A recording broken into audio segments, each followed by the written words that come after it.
form inside of you. The flow of your body drips off like flower dew. Sure, I know that your stem has a story. Melodies seem to form inside of you. The flow of your body drips off like flower dew. Sure, I know that your stem has a story. Hi, I'm Effie Barker. We are right here in downtown. When you say we're not going away with these issues, what are those issues? Good evening. Welcome to the special edition of I'm Effie Barker. Nung nag-umpisa ka, ano yung pinakamahirap na nadaanan mo? Challenges na naranasan mo bilang entertainment or as a reporter? Lahat. Hindi ko lang naman, hindi ko pwedeng i-isolate yung sarili ko na ang hirap ng pinagdaanan. Lahat naging, kasi hindi naman overnight ang success. Like ako, meron akong experience nung nag-graduate ako. Napahiya ako minsan kasi hindi ko alam anong kalakaran pag nag-interview. Parang dumiretso lang ako na pero palang road manager na dadaan ka sa ganun. Pero medyo na-trauma ako dun. Pero I just, accepted na susunod. Oo, lahat ng mga kapalpakan kailangan mong maranasan. Meron din mga nakakahiyang experience. Oo, alam mo yung mga kapalpakan na ikaw mismo ang kasalanan mo yun. Yung kapalpakan. We learn from our mistakes. Pero, okay. Mas magandang matuto ka sa sarili mong pagkakamali. Pero, kagagahan ako next na yung gagawin mo ulit yun. Yung pero, the same pagkakamali, hindi ba? Dapat iba naman pagkakamali ang magawa mo. Meron ka bang experience na isa na yung naranasan mo ma-share sa amin na yung kagagahan at saka nakakahiyang experience? Ang dami. Alam mo sa dami. Kasi pinanday na ako ng panahon. So, ang dami kong mga experiences. Yung mga nagsisimula ako, may tataas ang kilin. Oo, yung mga ganun. The Who. Ba't nagsasama ka ng ganyan? One Name. Mga ganon. Bilang reporter ako. Kasi wala ka 1990s yun ha. Yung One Name. Tayo-tayo na lang ganyan. Ano pakiramdam nun? Siyempre, hindi maganda pero... Wala, minarkahan ko lang siya. Hindi ako sumasagot pagka ganyan. Kasi sila yung matagal. Pero na-feel mo ba yung parang dito ka lang? Yung mga ganyan? Oo. Hindi sa kailangan mo maranasan yung gano'n. Kundi, magpasalamat ka mga naririnig mo yun, na-experience mo yun. Kasi, nagiging basis mo yun. Kung paano mo... Kung gusto mo bang maging gano'n someday, na paglaki mo, matataray ka. So, di ba, nagkakaroon ka ng motivation, inspiration, na, okay, so, ganyan kayo, hindi ko gagawin someday. Okay. Okay, so, challenge mo ako na patunayan ang sarili ko. Yung gano'n, hindi kailangan pagdaanan mo yun, pero magpasalamat ka din na pagdaanan mo yun. Yung contrast lang ngayon, kasi ako, hindi naman sobrang nasundan ko talaga, pero nakikita kita dati. Between then and now, yung nakikita ako yung, iba talaga yung masasabi kong success ka ngayon. Kasi, I don't know if you had expected it, na talagang lulobo talaga yung OGDS. Yung karanasan mo ngayon, tsaka yung difference. Kasi pumatok kami during pandemic eh. Oo. Kasi walang pwedeng lumabas, di ba? So, during pandemic kami pumatok kasi walang pwedeng lumabas. At the same time, ang libangan ng mga tao ay manood sa YouTube. Marites. Maging marites. Ayun. Inano ko yun? Pero paano mo na-conceptualize yung idea? Kasi yung style mo iba eh. Ito, hindi ko rin, ayaw ko rin makalimutan to. Kasi gusto ko talagang i-mention to. You sort of like set a trend of how to do an interview. Iba yung style mo eh. Parang usap lang. Chika lang. Chikahan lang. Oo, ganun ako. No, kasi, okay, ang paraan ko ng pag-i-interview kasi, kailangan ko munang makilala yung subject ko. Hindi yan uupo tayo ngayon. Oo. Pero hindi kita kilala. Oo. Okay, ang ko lang, kinikilala ko muna yung gusto ko, pag naramdaman ko na magaan na loob mo sa akin, Para Saka tayo umupo. Ano lang, yung ang flow ng conversation, ano lang. Kaya minsan sobra silang komportable sa akin, ano. Tapos biglang bukas tatawag sila, Mama Ogs, baka pwedeng patanggal mo na lang yung sinabi kong ganito, ganyan. Oh, sorry na ano ko, kala ko lang camera. That is a compliment. Sabi ko, okay. Ano gusto mong patanggal? Ito po kasi po baka mag-react yung mami ko. Kasi po baka mag-react yung ano. Mama Ogs, ayoko na pong pabangunin ng patay. Huwag na po nating isali yung... So ayan, yan din yung mga natatanggap kong mga comments from my subject na upon realizing na bakit ba nasabi yun kay OG? So parang silang nai-hypnotize pag kinakausap ko.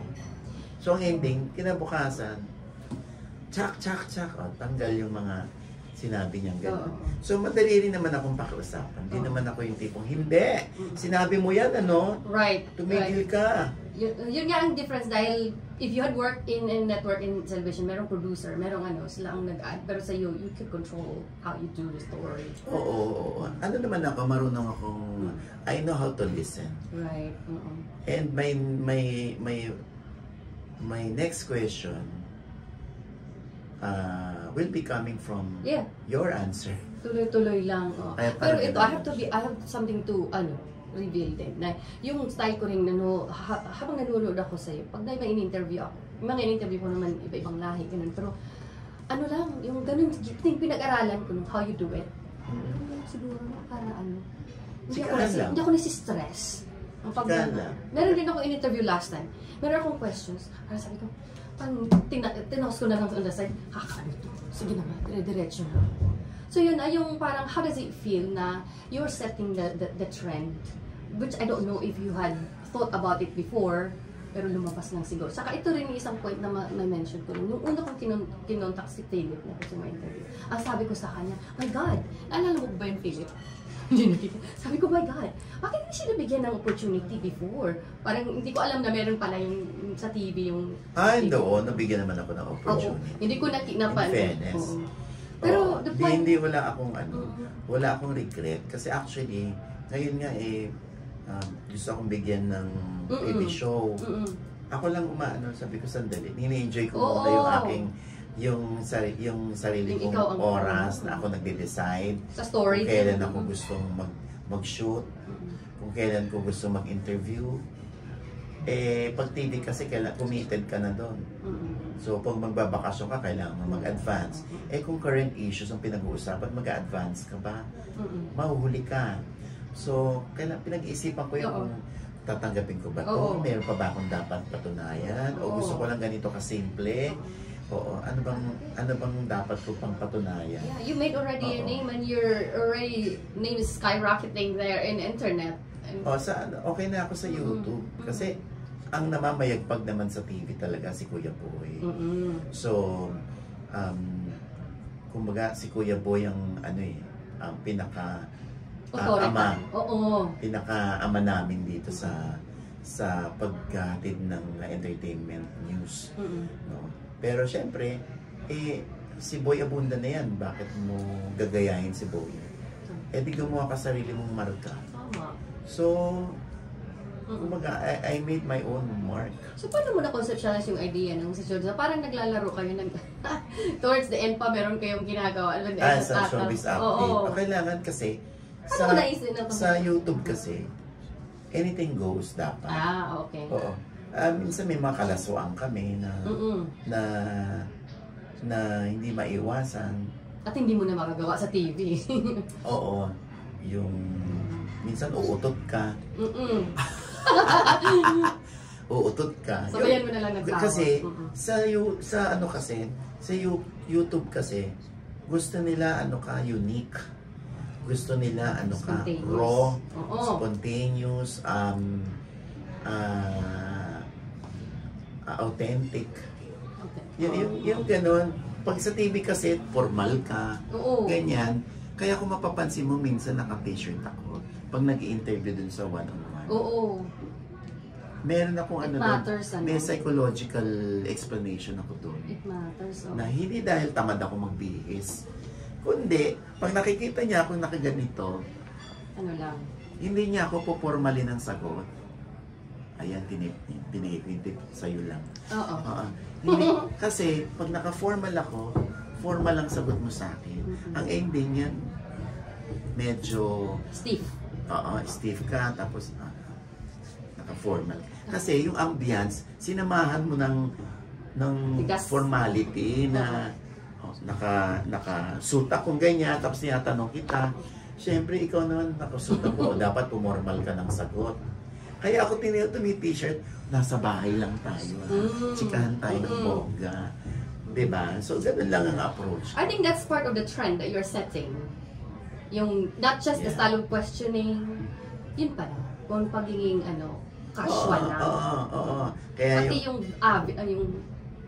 iba, ambience. pag nakikita, Coach, ang taas-taas, ba't yan pa rin suot? Naka-chinelas ka, naka-t-shirt ka. Ano ba, mapapanggap ba ako? Yung mga YouTubers dyan, ha? Hindi mapapanggap ba ako? Komportable ko sa chinelas. Oo. Gusto ko lang simple. Bakit ganyan ang kotse mo? Basta umaandar siya. Basta naihahatid ako. Hindi ako tinatrader sa gitna ng skyway. So okay ako. Anong problema niyo? That's very nice Kayo bang, approach. pag nasiraan ba ako, kayo ba yung sasaklolo sa akin? Hindi naman. For as long as gumagana yung kotse ko, meron akong kapalit na kotse, kapag may number coding ako, hindi ako pwedeng lumabas, may palit akong kotse. Exactly. Okay na ako doon.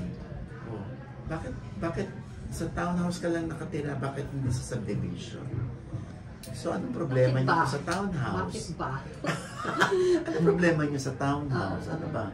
Ang sukatan ba ng narating yung dapat nakatira ka sa isang posh subdivision na dapat naka Land Cruiser ka, naka Ferrari ka. Kung hindi ako komportable sa ganun, anong problema mo? Exactly. Magandang Minsan, approach. Alam mo minsan, no?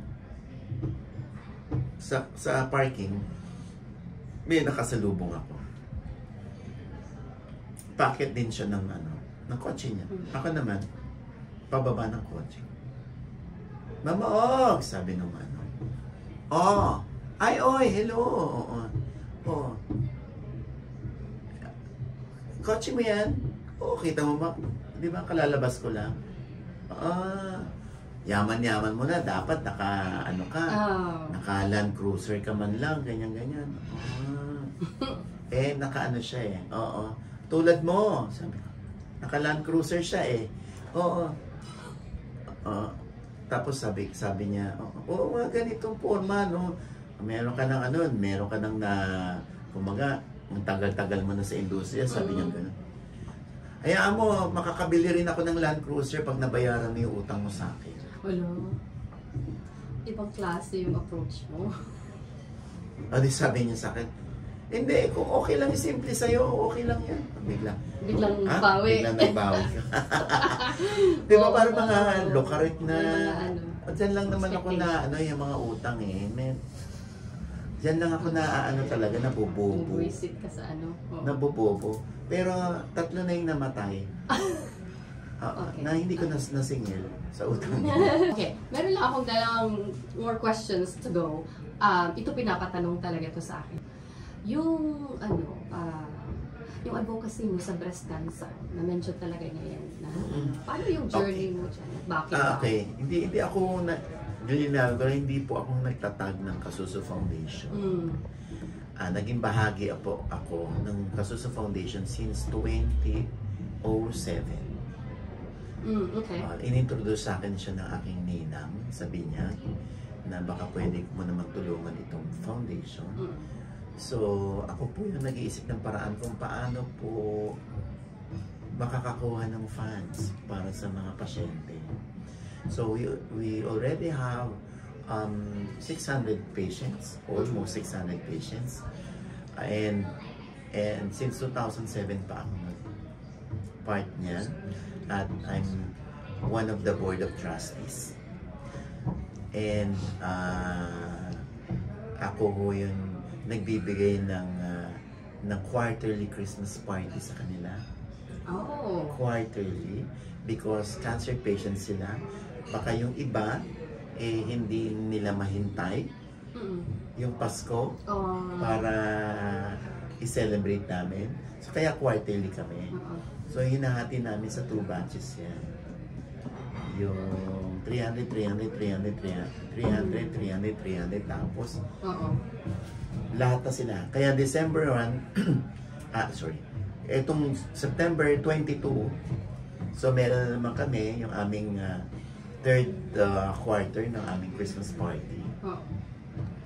And so we have 300 patients again na mag-uuwi meron sila lahat pera aside from the raffle.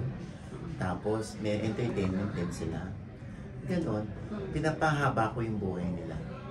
Bakit malapit yung breast cancer Cardena Foundation as opposed to others? Wala naman kami sa case namin na may breast cancer. Bakit malapit sa puso mo yung foundation as opposed to other associations? Okay. Kasi nga inintroduce na okay. parang calling na din. So, ayun, nung naging active ako doon, natuwa naman ako kasi very grateful ang mga patients sa lahat ng mga tumutulong sa kanila. Sila yung napakasaya rin nilang audience para makakalimutan mo na sila may cancer kasi nagsasasayaw sila, natatawa sila, papalakpak sila, hihiyaw sila. So, hindi mo mababayaran ng kahit magkano yon yung kanilang tili. Tapos pagdating nila sa bahay, oo nga pala, may cancer ako. Wow. Ganun sila. That is very strong message. Oo. Kaya sabi ko, di ba masaya? So dapat lagi kayong magdadasal. Wag lang sarili niyo ipagdadasal ninyo dahil alam naman ng Panginoon kung anong kailangan niyo. Kung ano ang dream ninyo, dream yung gumaling, di ba? So ang ipagdasal ninyo ay yung mga taong tumutulong sa inyo na madagdagan pa yung mga taong tumutulong sa inyo para mas humaba pa yung buhay ninyo, at ipagdasal nyo din na wag na kayo madagdagan para kayo lang ang nagki-Christmas party sa amin. Oo. So yung mga nire-reverse ko sila. Tapos tinan nyo yung mga ngiti nyo ngayon, yung mga tawa nyo, feeling ko nagpapanggap lang kayo may cancer. Pag nag-host ako ng ng event namin, kaya nakakatuwa itong mga pasyente namin kasi naintindihan nila na napakatatapang ninyo. Kung sa iba yan binigay ni Lord, patay na siguro yan. Tingnan nyo kayo ngayon, hanggang ngayon buhay kayo, lumalaban kayo, at lumalaban kayo ng sabayan sa buhay. Diba? Nag-e-enjoy tayo ngayon. Napakaswerte nyo. Ano yung gusto mong maging impact ng contribution mo sa association? Yung wala akong pagtulong gusto. Gusto ko lang humaba buhay nila. Gusto ko lang wag na madagdagan ng bilang ng mga pasyente. Kasi ibig sabihin, iniingatan na ng mga kababaihan yung kanilang mga sarili. Right. Lalo na yung kanilang dibdib. Kaya meron kaming nag-iikot din yung foundation para magbigay ng breast check-up. Yung iba kasi natatakot sila. Konting kirot lang, iinuman nila ng pain reliever. Akala nila ganun lang yon, diba? Para naaagapan yung awareness sakit nila kung meron silang breast problem. Diba? So, aside from that, meron din ako yung Dugong Alay, Dugtong Buhay. So, I finance the organization. So, yung some of my kinikita sa aking work as a vlogger, inaano ko doon. Yung mga staff, yung opisina nila, yung showbiz update ang sumasagot ng upa ng opisina, Tapos may mga contributions din ako nakukuha mula sa mga Good Samaritan. So inaano namin doon sa Dugong Alay Dugtong Buhay, because this foundation, yung Dugong Alay, very significant sila sa buhay namin. Kasi dugo, ano? Sa buhay ng anak ko. Because nung 25 weeks old lang yung anak ko, kailangan ng dugo every week. Once a week.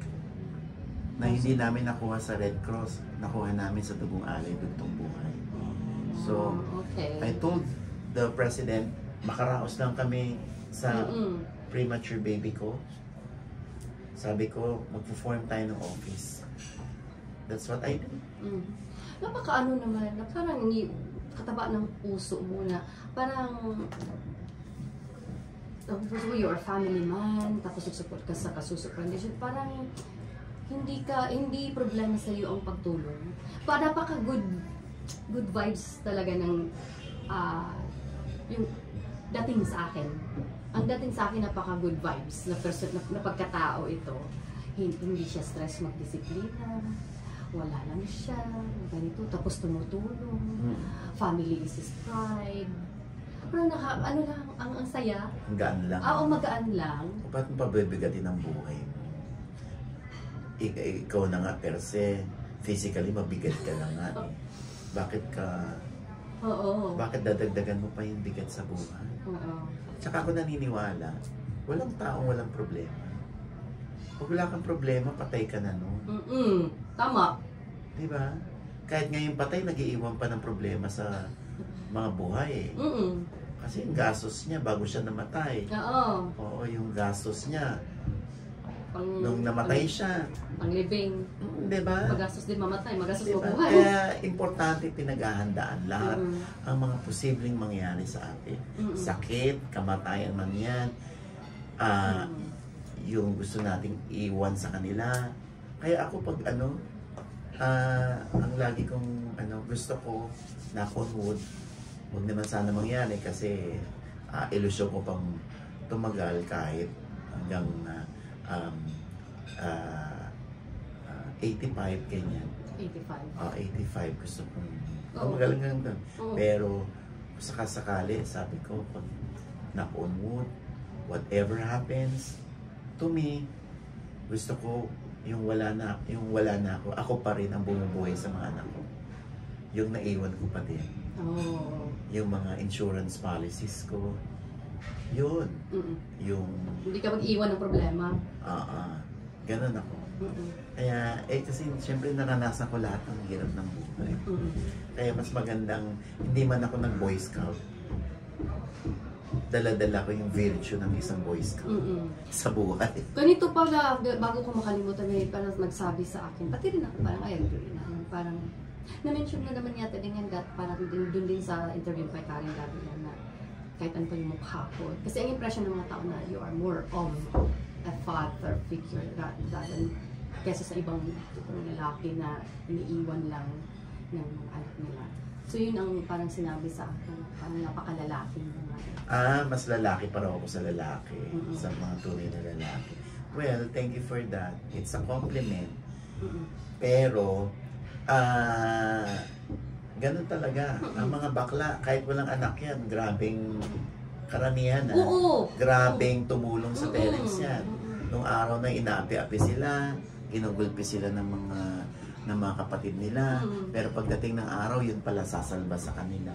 Meron nga dun sa documentary doon sa Israel, ang lagi nilang hinahire ng mga caregiver ay bakla. Kasi nga very yung care nila.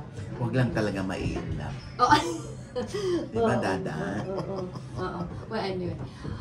Marami akong natututunan galing ng Maraming salamat si Effie. Just like na sinabi mo, marami kang natututunan sa pag-i-interview mo. Oo, dapat kailangan lahat ng sa araw-araw dapat lagi kang may isang natututunan. 365 days in 1 year. So, dapat meron kang 365 days man lang na natutunan kada taon. Kung wala, kung wala natutunan. Tamad kang mag-aral. Anong mangyari? Tamad kang pag-aralan ng buhay. tamad kang ihanda ang buhay mo.